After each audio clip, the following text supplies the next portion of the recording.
Pemerintahan yang paling cocok untuk Indonesia itu kayak apa? Kayaknya demokrasi ribut terus. Ya. Ternyata kemudian apa? Demokrasi tidak melahirkan pemimpin seperti yang diinginkan oleh rakyat. Kenapa? Karena kemudian praktek-praktek money politik di mana-mana gitu ya. Betul. Sehingga setiap kali pencalonan orang tanya berapa modalnya gitu kan. Yang terakhir Pak, diskusi yang terakhir. Jadi dalam konteks keseluruhan tadi berislam, beragama di Indonesia itu mestinya di gimana Pak? Jadi lebih cocok dengan atmosfer yang gimana gitu? Ya. Kalau kita di Indonesia begini, itu sebetulnya peristiwanya mirip dengan apa yang terjadi di Madinah gitu ya. Ketika awal negeri ini dibangun, ya kita mau pakai apa gitu kan? Waktu itu ada contohnya, ada contoh negara Islam, yaitu Pakistan dengan Saudi waktu itu ya. Kemudian ada negara sosialis ya, negara sosialis. Setelah itu ada negara kapitalis. Lalu negeri Indonesia yang baru dibangun itu akan menjadi negara apa? Gitu ya. Apakah negeri sosialis atau kapitalis yang sekuler atau menjadi negara Islam? Gitu ya. Atau menjadi negara ateis yang sosialis itu tadi. Nah, di Indonesia ini tiga kekuatan itu ada semua. Jadi ada yang memang menghendaki, ya sosialis ateis itu, ya, dan kekuatan ini besar loh. Waktu itu PKI dibuktikan dalam pemilu itu sama dengan NU itu, partai nomor 4, nomor 34. Ya, nomor satunya itu adalah PNI dan Masyumi. Suaranya sama ya, kursinya sama, PNI dan Masyumi itu sama itu. Nah, yang Masyumi itu yang waktu itu menghendaki jadi negara Islam. Sebaliknya negeri nasionalis, dia nasionalis yang sekuler itu nih, yang PNI itu. Dari pergumulan ini kemudian dibuatlah perjanjian bersama. Makanya kemudian ya lahirlah Pancasila itu. Jadi Pancasila itu kemudian oleh para kiai di lingkungan Nahdliyin dianggap itu perjanjian final umat Islam dengan negeri ini. Jadi tidak ada lagi pembicaraan lain. Jadi final sudah final perjanjian itu.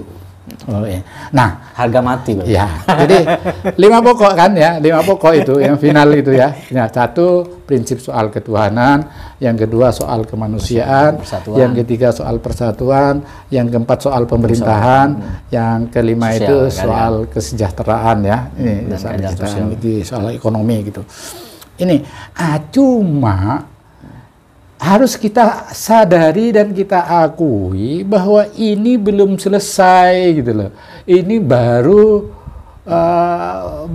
yang namanya ideologi Pancasila ya baru keyakinan-keyakinan besarnya.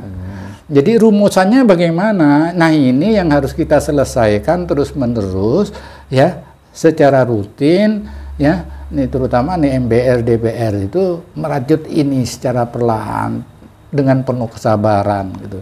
Jangan dipaksakan seperti yang pernah dilakukan Amerika.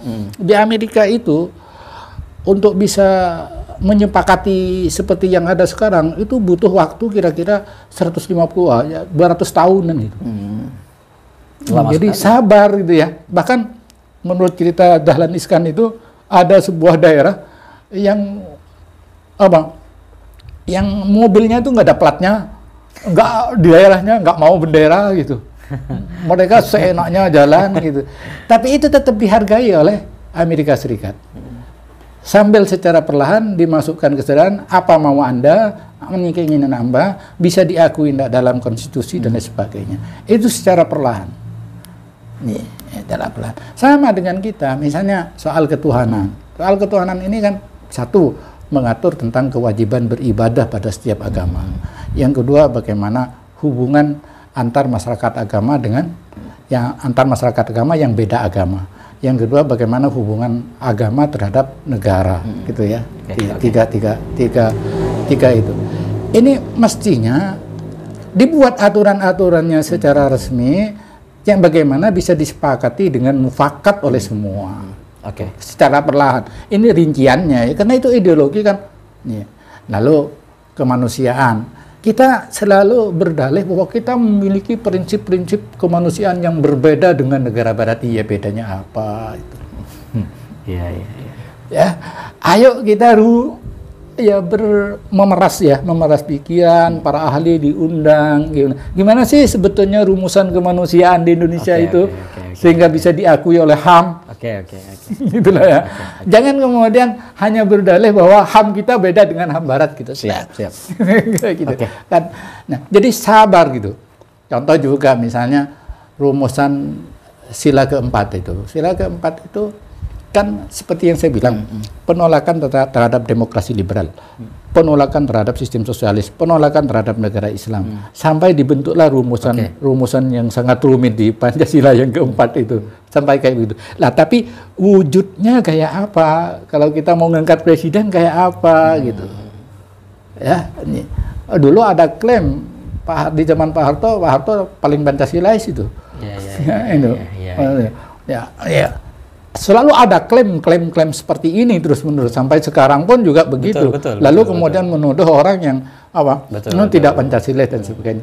Ayo rumuskan ini gitu. Yang cocok dengan Indonesia itu kayak apa? Apa demokrasi model Barat? Atau demokrasi ala kita sendiri seperti apa kalau ala kita gitu? Kayak apa namanya apa? Ya sabar, telaten untuk menemukan ini.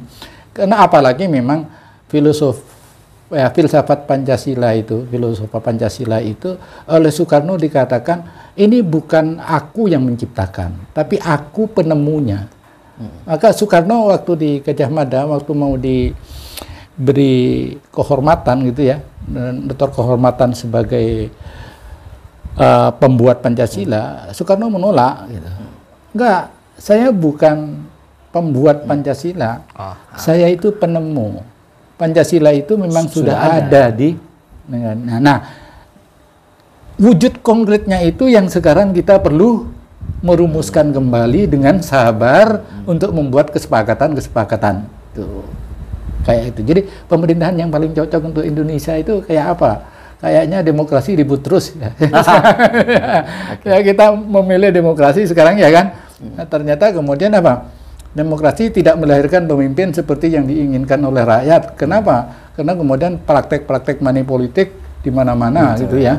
Sehingga setiap kali pencalonan orang tanya berapa modalnya gitu kan. Gitu. Ya. Ini seperti itu supaya tidak terjadi itu modelnya kayak apa? Lalu misalnya kesejahteraan sosial. Kesejahteraan sosial itu apa kewajiban rakyat pada negara, apa kewajiban negara pada rakyatnya gitu ya. Itu dengan jelas dirinci. Nah, sabar, memang butuh waktu dan lama. Dan kita terus berjuang. Tentang kesepakatan, syukurlah kita sudah sepakat Pancasila itu. Tapi rinciannya berikutnya dalam waktu ini, sehingga nggak ada klaim-klaim yang lebih Pancasilais gitu.